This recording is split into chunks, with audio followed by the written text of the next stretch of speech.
सुप्रभात. माझे नाव शर्वरी सुनील वाघमारे. मी इयत्ता चौथी ची विद्यार्थिनी. आज मी तुम्हाला कुसुमाग्रज यांची कणा ही कविता म्हणून दाखवणार आहे. ओळखलत का सर मला, पावसात आला कोणी, कपडे होते करदमलेले, केसांवरती पाणी, क्षणभर बसल्यानंतर हसला, बोलला वरती पाहून, गंगामाई पाहुणी आली, गेली घट्ट्यात राहून. माहेर वाशिम पोरीसाठी चार भिंतीत नाचली, मोकळ्या हाती जाईन कशी, बायको मात्र वाचली. भिंत खचली, चूल विझली, होते नव्हते गेले, प्रसाद म्हणून गोळा केला आजवरचा संघर्ष.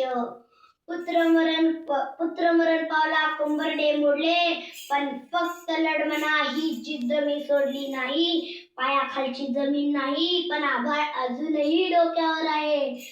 फक्त लढमना, याच विधीवर मी पुन्हा उभी आहे, याच विधीवर मी पुन्हा उभी आहे. धन्यवाद.